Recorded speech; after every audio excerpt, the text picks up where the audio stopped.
For first couple months of this year, the crew's been, most of us have been laid off for the month of January.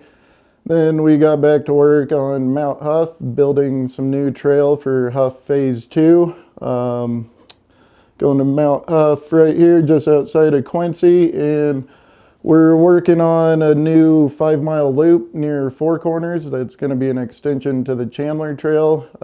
Pretty raw, kind of rocky trail, going to provide a little bit different experience than the really smooth, flowy stuff on Huff. So it'll be a fine option there.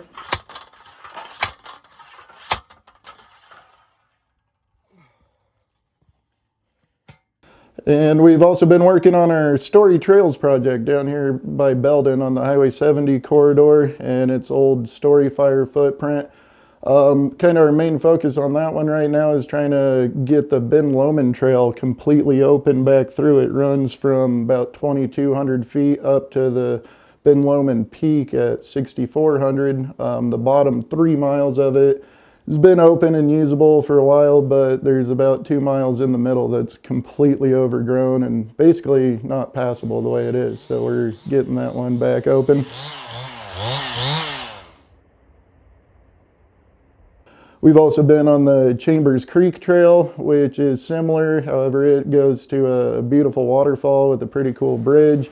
So a lot of people in the past have used it to there. Once you get much past that, it's pretty overgrown and kind of fades out as well. So we're trying to get that one open back up to the top of the hill. And there's a line on a map that shows that it connects to the top of Ben Lomond, but I'm pretty sure it's nothing but a line. So hopefully we can find that trail and someday get them connected again. We've also done some work on the Indian Springs Trail, which is in the Belden area also. And that one goes to Indian Hill currently, which is about 1.5 miles up the hill.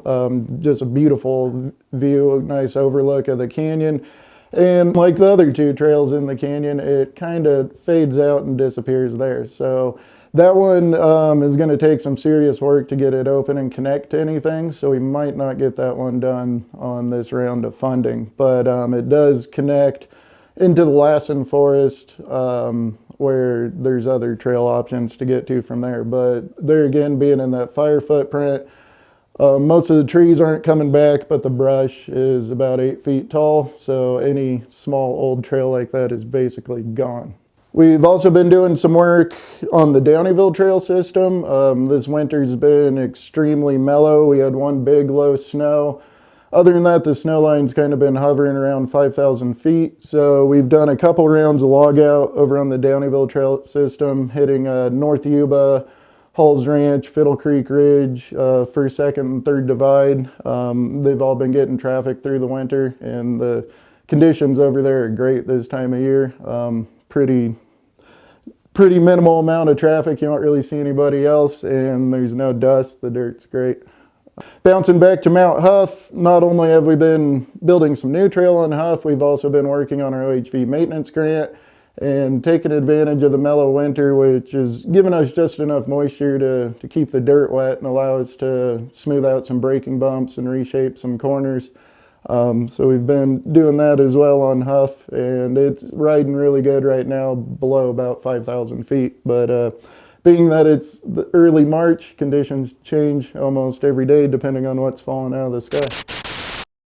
In early March, we got some really exciting news around the Bucks Lake area. Working with the Stewardship Council, we were awarded funds to add around 6 or 7 non-motorized single track trails around Bucks Lake.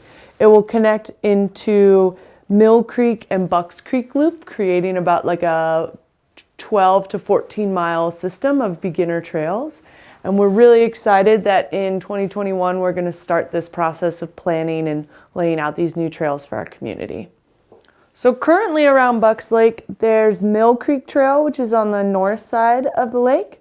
And then there's a really awesome 4.5 mile loop, Bucks Creek Loop, that goes up to Bucks Summit. And these new trails will be more on like the southeast side here, on this side of the lake. And so all of this will create lots of opportunity for connections and loops and a lot of beginner and shorter opportunities for people.